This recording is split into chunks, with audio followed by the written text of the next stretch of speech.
Moin! This video is part of a scientific Python programming course at the University of Bremen. And in this session, we would like to continue on the topic of using Git for parallel development.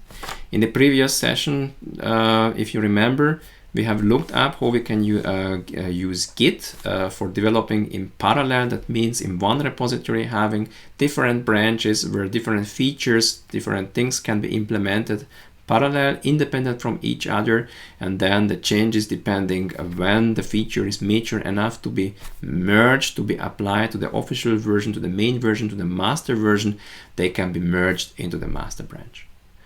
And we would like now to generalize this concept for another scenario when multiple developers are working on the same project, and especially when those multiple developers have no write access to each other's repositories.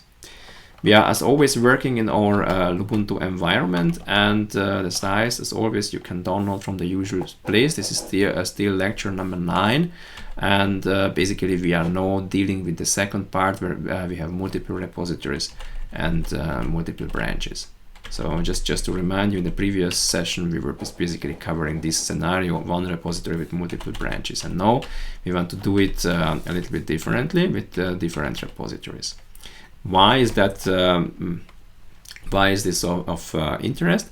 If you think about a big open source project, then basically you have a kind of main repository somewhere, and many people, if the open source project is successful, many people want to contribute that.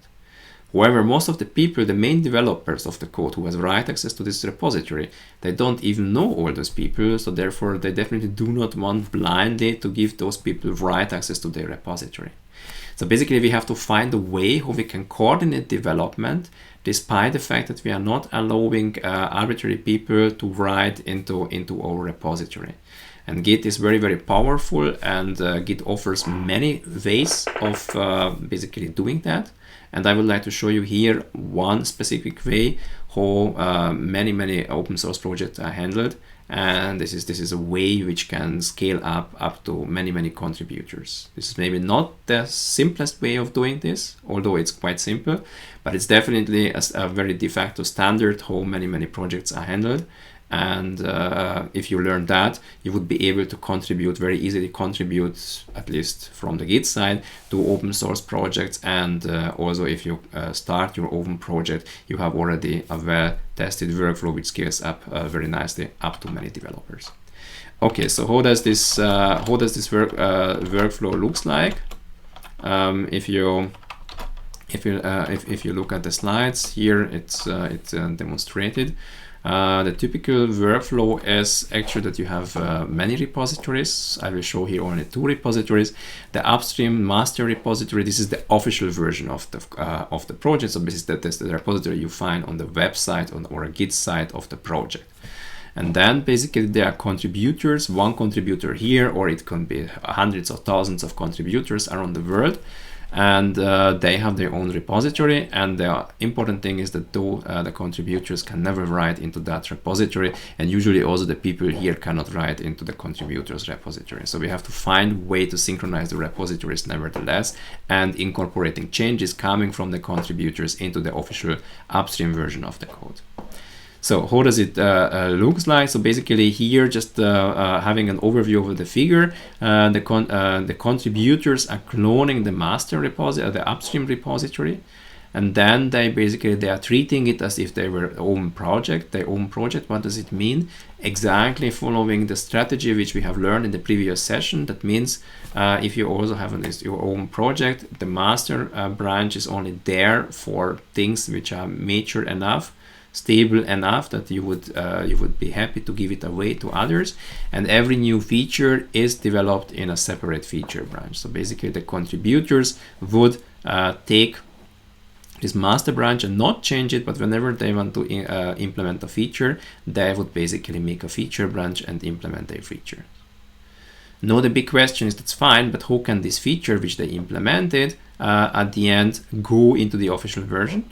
And this happens via so-called pull requests. So basically the contributor would publish his repository somewhere where people can read it, and the contributor would ask the people of the upstream team, so basically the core developers who has write access to the main repository, could you please take the changes which I have done here in this and this feature branch and incorporate it into the master branch of the upstream repository. This is the so-called pull request. The only problem with this pull request is, as we have seen in the previous session, if you are merging two branches together and if you are unlucky and some concurrent development happened, then basically there are conflicts, and these conflicts have to be resolved manually. No, it could be fine if there are only two people developing on a project, that the one who are writing to the main repository are also resolving the conflicts.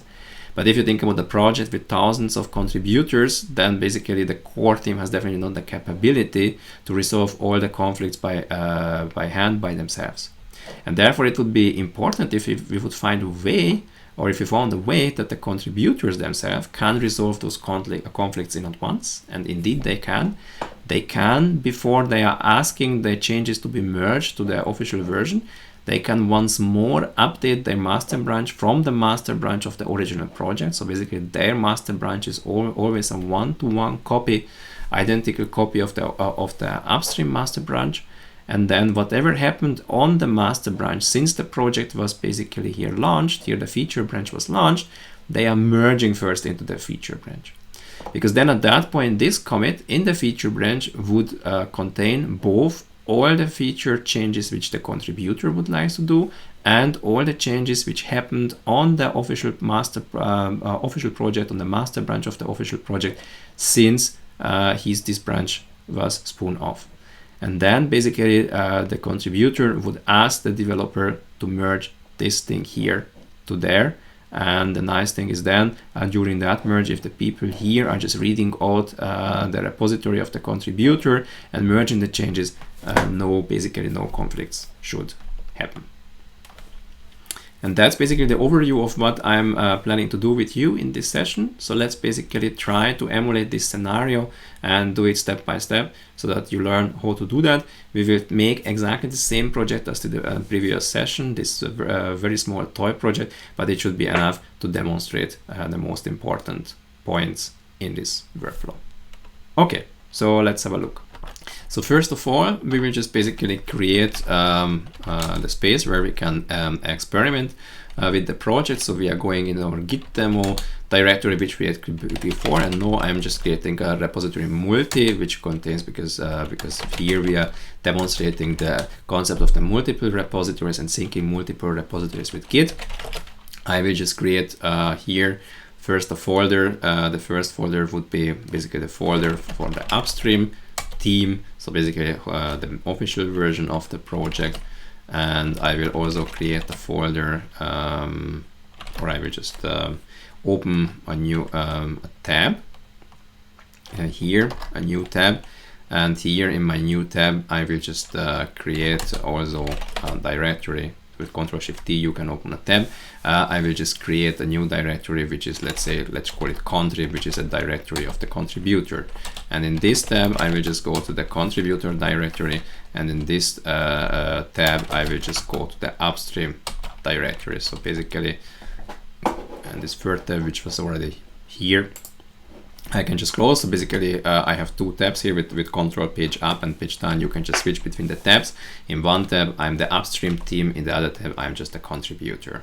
Okay, so how does the project start? The project starts that the developers who want, the main developers decide to create a project. So let's just create a project.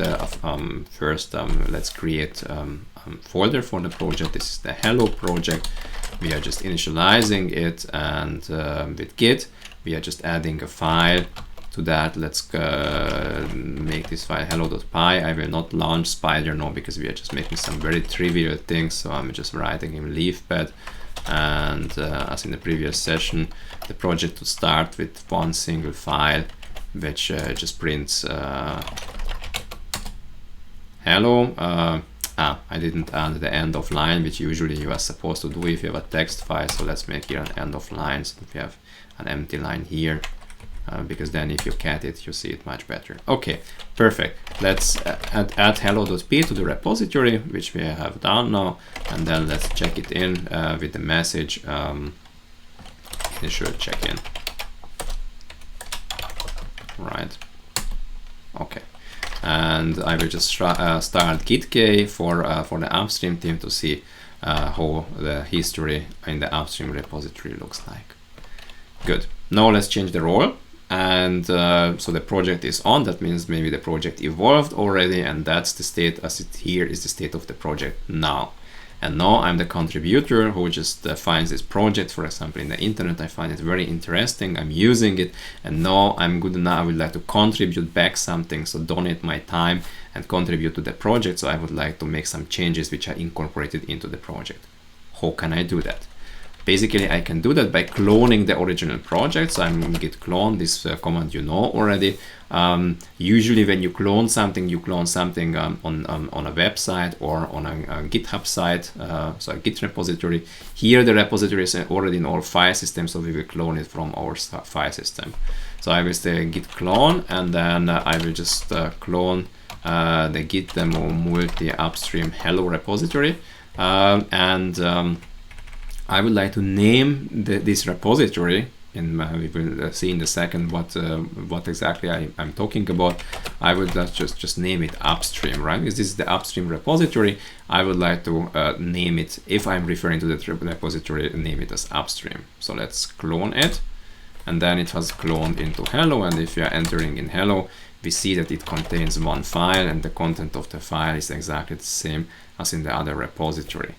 And if I'm saying git remote -v, which are showing me what kind of remote repositories are registered in this local git repository, then I have a remote repository which is not on a website here in this example, but in another directory, which carries the name upstream. So whenever I'm using the name upstream in git commands, I'm always referring to this repository, and we will later see why we have to refer to this repository.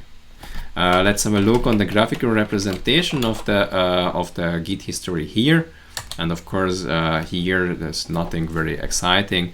I have exactly the same as before. There's this commit initial check-in, which is also my master branch in its local directory, and this has the same state as basically the upstream, the remote repository named upstream, and the master branch in that repository. So basically this flag here, this branch, is a removed branch. So basically the last time when I was synchronizing my repository with the upstream repository, that was the commit which in the upstream repository was marked as master. So this is the name of this level here. And basically now I have a project which has basically main developers and contributors. And now let's simulate the parallel development. So I will first go back to the main project and basically simulate that there are some developments there. So let's basically here change back to the tab, which is in the upstream directory. And then you remember we wanted to make some cleanups. Of course, we will do it in the same way as we learned in the previous sessions. We will create first a branch. Let's have a look. Do we have any branches? No, we have only the master branch. No, I'm just checking out the branch, and we call it clean up, because I'm making a small cleanups. And if you look at that git branch, no, I'm on the cleanup branch. And if you are going to the graphical representation of the upstream repository, the branch cleanup here popped up has of course points to the same commit as the master so far, but now we are making a few changes. First of all, we are wrapping in hello.py, we are just wrapping this thing into a function which we call main, and we are making sure that it is executed if this thing is called as a script. And you remember the trick, there's a special variable name, and if that's set to main, then we are just calling the main function, right? So that will be the first change which is happening on the main project, and I'm just adding it and then checking in and say wrap function into main function, for example.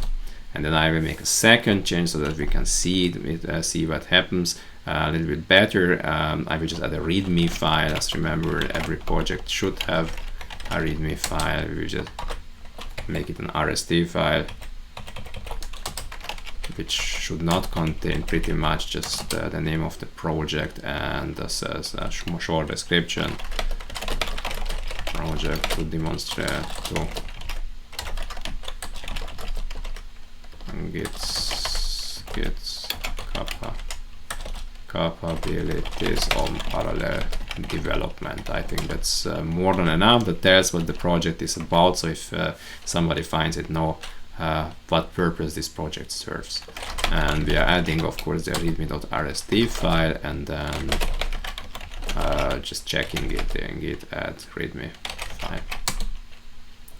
And now on the master, on the main project, let's merge those changes to master. So basically the feature, the cleanup feature is in this toy project finished. Let's merge it to master. As you remember from the previous session, I have to check out master, and then here I can check again. Yes, I'm on master, and then merge clean up. I will just here make no fast forward so that we see it more explicitly where the merge happened. So basically I would just say git merge no ff clean up. Then of course it's a merge commit, and git suggests the log message, which we just accept, and then I can delete the name of the old branch because I don't need it anymore. So I clean up, I'm just deleting, but it's, of course, this is just only the pointer. And if I'm now looking up here what happened, then we see that here he had the initial check-in, then there was a branch with 2 commits, and that has been merged into the master branch. And now the master branch is a merge of 2 different development lines. Okay, this is what happened in the upstream repository, in the official version of the project.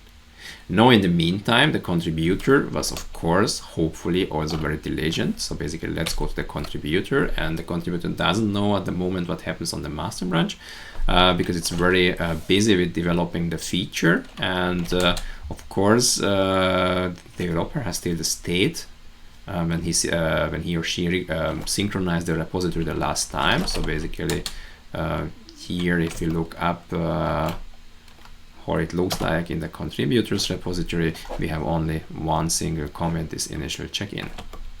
Now we are adding a new feature, and we are brave contributors. So basically we are following the project guidelines and the good Git workflow guidelines, which means we are basically creating a new branch. So basically if on master at the moment we are on the master branch, and now we are just creating git check -b extend, so basically a branch with the name extend, and we check whether this has been created, and indeed I have now a local branch is called extend, which points to the same commit, and then dot branch. Now I'm just starting to implementing my features, and basically the first feature was just to extend the greeting message a little bit to be more polite, and let's just commit this change in the usual way. So basically we just extend greeting message, and then the second change should be on the same file. Again, I'm just adding an additional line to make it even more polite, and let's check it in again, -m, and then make greeting more polite. Okay, now if I look on the history here, then basically what do I have in the contributors repository? I have the master branch, which is points to the original master branch, at least at the time when I synchronized it the last time. There's no automatic synchronization. This was the last time when I synchronized, which means the time when I cloned the project in this case, and I have 2 commits which are here. And now I would like the contributors to merge my, I would like as a contributor to have my commits merged into the upstream repository. I cannot write into the upstream repository. So basically the only thing I can do is ask the people who can write to the upstream repository to incorporate my changes. However, they definitely want to make sure that if they incorporate my changes, they don't have to solve conflicts manually. So therefore, I have to make sure that I solve any conflicts which could occur due to any parallel development first. So the first thing would be the first of all to look whether any changes had been done on the master branch of the original project. Because this master, the last time when I looked it up, it has only one commit. So we have to check whether this situation changed. So what I will do here is first to check out the master branch. The contributor would check out the master branch. And it also says it's up to date with upstream master. However, it only means that the last time when we looked up what happened in the upstream repository, that was the master commit. But it's not necessarily the case anymore. While I was developing my feature, maybe on the upstream version many things happened. And if you think about the project which has many hundred contributors, you can be 100% sure that something happened on the master branch while you were developing your feature. So the first thing is I'm just synchronizing my master branch with the master branch of the upstream repository. You remember remote? By the remote, the remotes are short names for repositories, for other repositories, and we name the other repositories upstream, and we will just pull by being on the master branch. So I'm on the master branch, and I will just pull from the upstream repository the master branch here. So basically I will take all the changes which happened on the upstream into my repository. However, it's very important to make sure that or branches or master branches are exactly identical. Therefore, I will add here the option --ff only, which means that this pull should only be by fast forward. That means if I touch the master branch and checked in something which is not in the original upstream master branch, Git will basically give me an error message and fail. Because here it only allows fast forward. Let's try whether it works. But before we do that, once more, have a look at the graphical representation of the history. The master branch, my master branch, has only one commit. Now I'm just basically here doing the ff only upstream master. It worked, and it was also said it was fast forward, very good. And you also say that basically you also see that here two files were basically touched, readme.rst and hello.py, which is quite good because those were the things which we changed in the other repository. And now if we now have a look at how basically our graphical representation of the Git history looks, then it looks quite nice, because here my master branch looks exactly as the master branch in the upstream repository. So if you look at the upstream repository, you have this kind of diamond shape for the master branch with these 4 commits all together. And here I have the same master branch with the same 4 commits. And additionally, I have here another branch which contains my feature branch. And of course, now that task is to basically merge all those changes which are not part of my feature branch into my feature branch, to make sure that my feature branch contains the original features as well as whatever happened on the master branch. So for that, what I have to do is to basically go into my feature branch. So basically I say git checkout, and then branch was called extend. And know that my master is up to date with upstream master, really up to date, because I just pulled all the changes. I'm just merging them into the feature branch. So basically I'm in this feature branch extend. You see it? It says it switched to the feature branch extend. And now I'm just merging. I say git merge and then master. That means take all the changes on master which are not part of my branch yet and apply those changes to my branch. And as in the previous session, of course, it was connected with a kind of conflict because we were editing exactly the same files, and especially even the same line. So basically, let's open the hello.py, and indeed you see these markers, these conflict markers, but we can resolve the conflict very easily by joining the two versions in a meaningful way. This is something it cannot do automatically for you, but we can do it easily and very quickly by hand. And then if we ask for git status, we have the new file, okay, which has taken from the merge. And then we have this conflicting file which was modified in both in our branch and the original master branch. But we have resolved the conflict, so we just, as usual, we are just adding the file name hello.py, And then basically it's going to be committed. It also says use git commit to conclude merge, because we are still in the merge. So we are just saying git check-in or a commit, and then accepting the log message. And then if we now have a look on here on our repository and reloading it, you see that, okay, in our contributors repository, we have basically here the original master branch, and which is up to date with remote's upstream master. So with the upstream repository master, which has this kind of diamond shape here. And then additionally, we have our feature branch, and basically the end of the feature branch here points to a commit which contains both the content of the original master branch, that's this path here and this path here, and our features. So basically now if people would take our extend branch in its current form, then it could be merged to the original master branch, the upstream master branch, without any conflicts. So this is basically the point where we are basically asking the core developers to take our changes. How we ask it can happen in different ways. Usually if you are using one of the Git hosting sites, and there are basically special buttons for that, so making a pull request and this and undocumented pull request. But here, for the purpose of demonstration, let's have a quick look at that. So we had been asked, we are the upstream developers, we had been asked to merge the changes. And the first thing which we have to do is to add the repository of this contributors to the known repositories for our project, because at the moment here we don't know anything about contributors. So basically with the git removed, and we are adding a repository to Git. And basically we have to give it a name. Let's name it just contrib in this case, and we have to tell where this repository is. It's going to be a URL, a website, or here in our case it's just basically it's just one directory. It's the directory git demo multi contrib hello. So basically I'm just adding. And then if we are making git remote -v, then here basically in the upstream repository we know about the repository which we just here list under the name contrib, which is basically the repository which is in our file system and in the directory which was created for the contributors.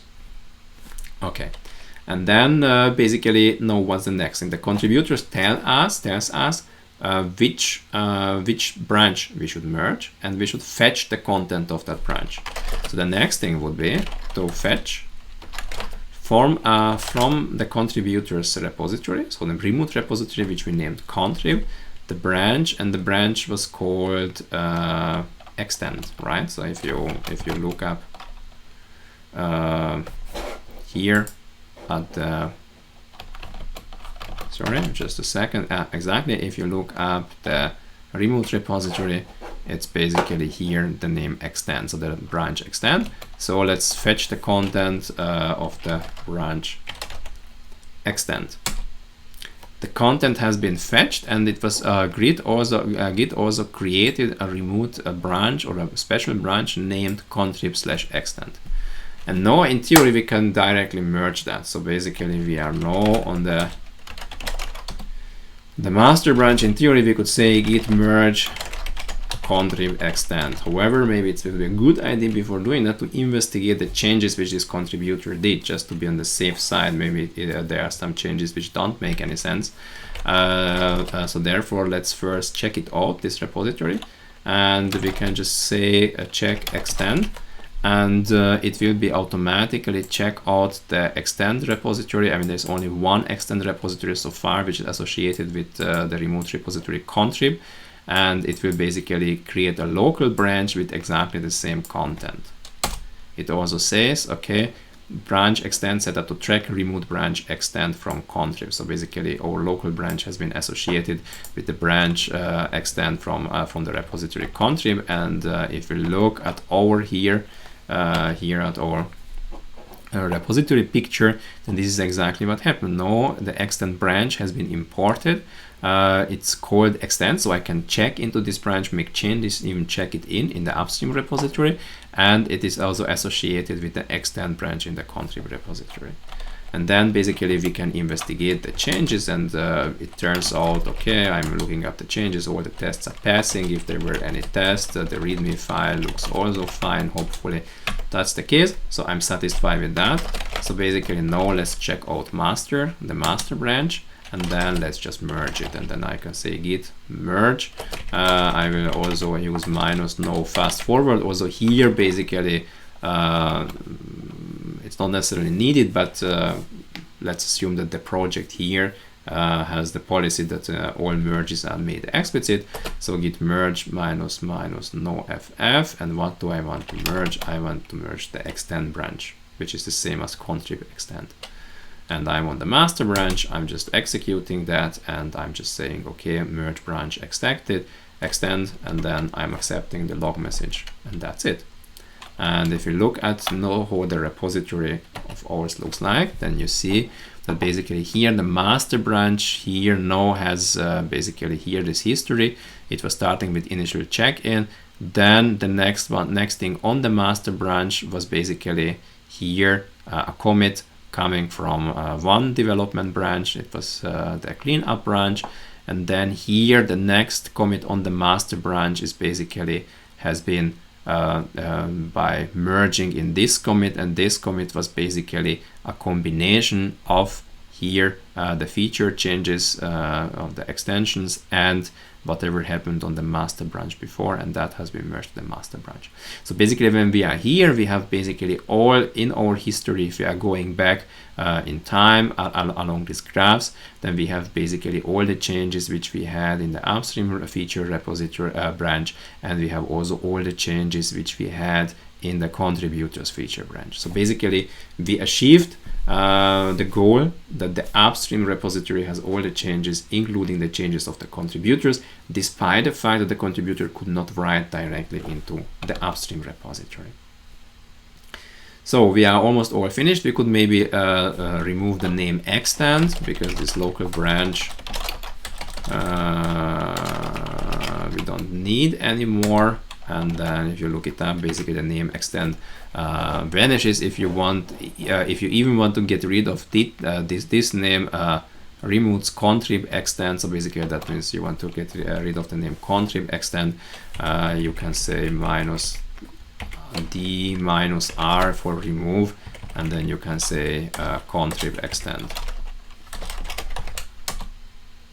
And then even that one was deleted, and then basically here in the upstream we just have the changes but not the names. Now we are almost finished. The only question is of course who basically the contributor can get those changes into his or her repository, and that's of course very easy. We can basically here go back to the master branch, and again basically as we did before with the pool ff only upstream master, synchronize our master branch with the master branch of the upstream repository, and if we do so, then it could be done without any problems. We are using ff only for this synchronization to make sure that our master branch is exactly the same as the master branch of the upstream project. And if you this is now the contributors repository, and if you make an F5 to upload it, and you see that they have exactly the same figure as in the other one. So basically if you are changing here between the two, you see that basically they are exactly identical. The only thing is that here I still have the label extend, which I can also delete now in the contributors repository, because the content of the extend branch has been merged into the upstream master branch, and also this change was imported into the local master branch. So we can say git branch minus the extend, and now if you look it up, basically a part of the one remote name where here we have the remote upstream master in the contributors repository to show that the master branch in the contributors repository is points to the same commit as the master branch in the upstream repository. But apart of that, basically apart of that additional level, you can see that the repositories, both repositories, are absolutely identical. So basically just by maintaining only read-only access to each other's repositories, we managed to make sure that the two repositories can be synchronized, and changes from both repositories could be invoked into the project. And that's basically more or less is what I wanted to show you. So if you look up here the figure, then you see that this is exactly what we did in a pictographic way. There was a cloning, there was here a feature branch, Then there was here a pulling from the master branch. With the updated master branch, the feature branch was updated, and then basically those changes has been pulled into upstream master, and then basically by synchronizing upstream master again, the contributor could take those changes into the repository. And those were basically here the steps which we did. And the very important thing is that the two repositories are now basically absolutely identical to each other. Now the last question which we have to maybe discuss is how to publish the repository, right? In the examples which we had so far, the repository was basically on the same server, on the same file server. But of course, this is usually not the case. And usually the case is that the repository is somewhere on an external machine. You can, of course, upload the repository yourself to a web server or a file server. That's one possibility of distributing repositories. Or we know you can just basically, if you want, just make an archive of your repository and send it to somebody by mail. So basically, it doesn't matter what is the way you give access to your repository to somebody. The only thing is that somebody has the entire Git history, right? If you are in the same network behind a firewall, then you can also start Git daemon, which you can look up in the manual. Basically, the Git daemon is a Git command, so you can start Git and daemon, and you can basically make your repository accessible via network to others. However, be very careful with that, because you should only do that if you are behind a firewall.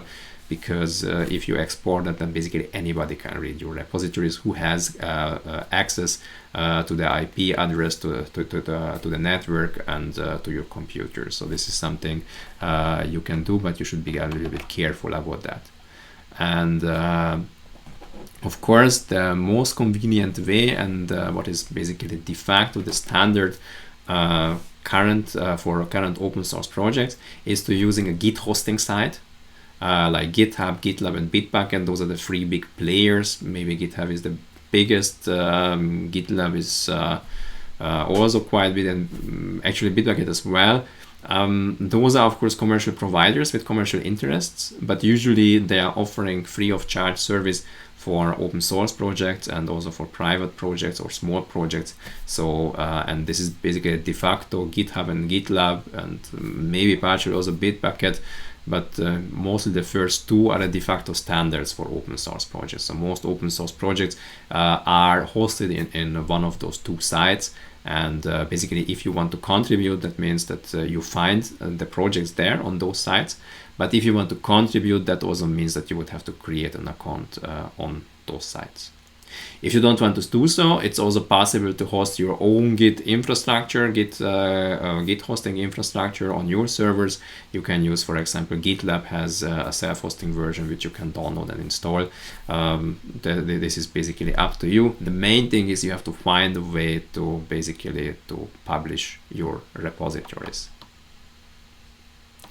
Okay, and basically as last, I would like to just mention maybe before finishing, to mention that if you host your Git repositories on a remote server, then of course the workflow changes a little bit, because then you have two different, everybody has two different repositories, the main developer and also the contributors.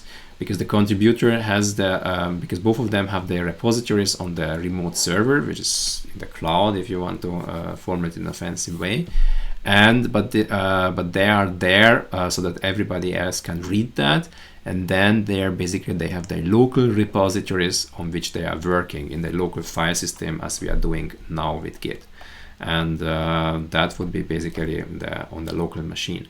And then additionally to the workflow which we have learned before, you are basically using exactly the same workflow with the final, with a small addition that you have to publish your changes which you make in the local file system to the remote machine, to the cloud, to the Git hosting site, and that's happening via a Git push command. We have learned the git pull command, how we can basically download things, pulling things from a repository, and with git push we can do exactly the opposite, but basically by pushing things into a repository with write access.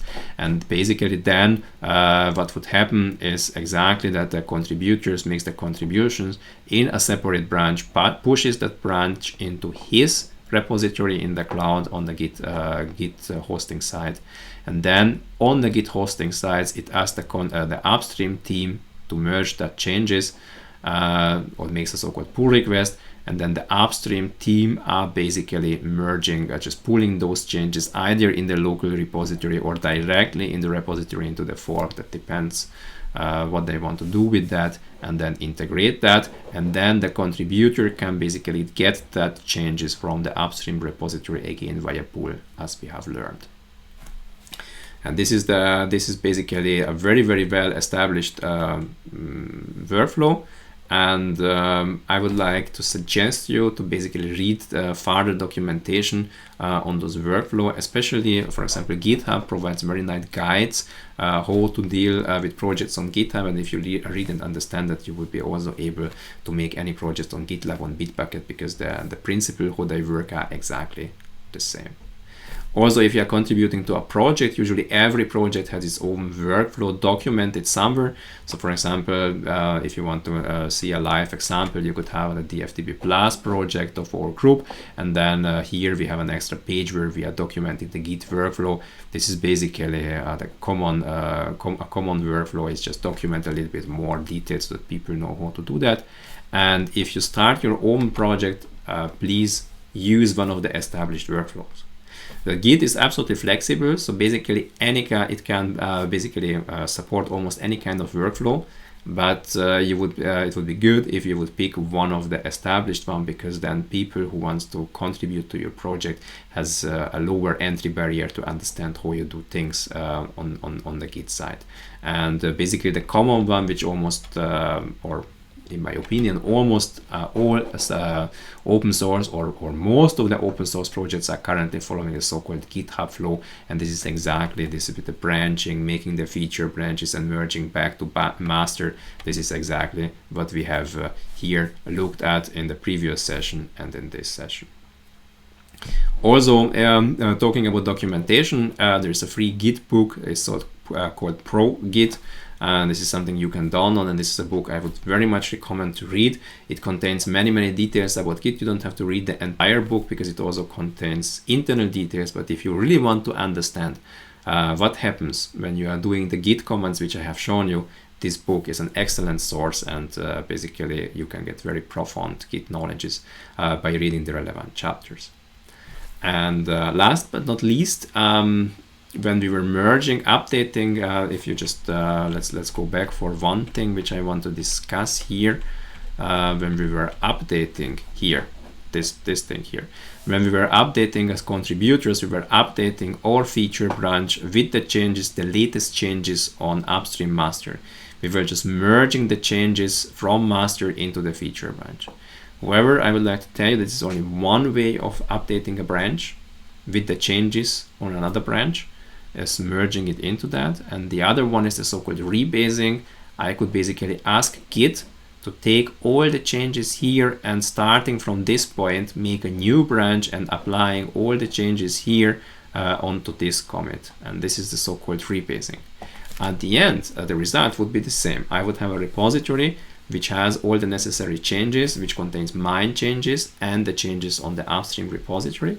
Upstream master. However, I would have one commit, a merge commit less, and some projects are preferring that kind of way of keeping up to the, or being up to date, or keeping up your project up to date with upstream master. They require you to make rebasing instead of merging here.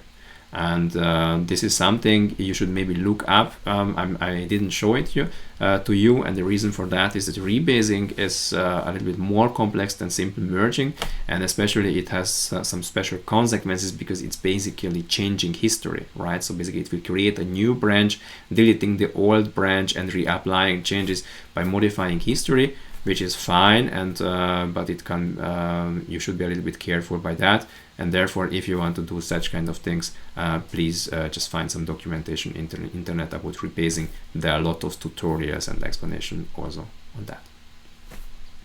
I hope with that I could show you the most important things about how you can use Git for parallel development. I hope that you had as much fun with the session as I had, and thanks a lot for your attention, and take care, and hope to see you in the next session.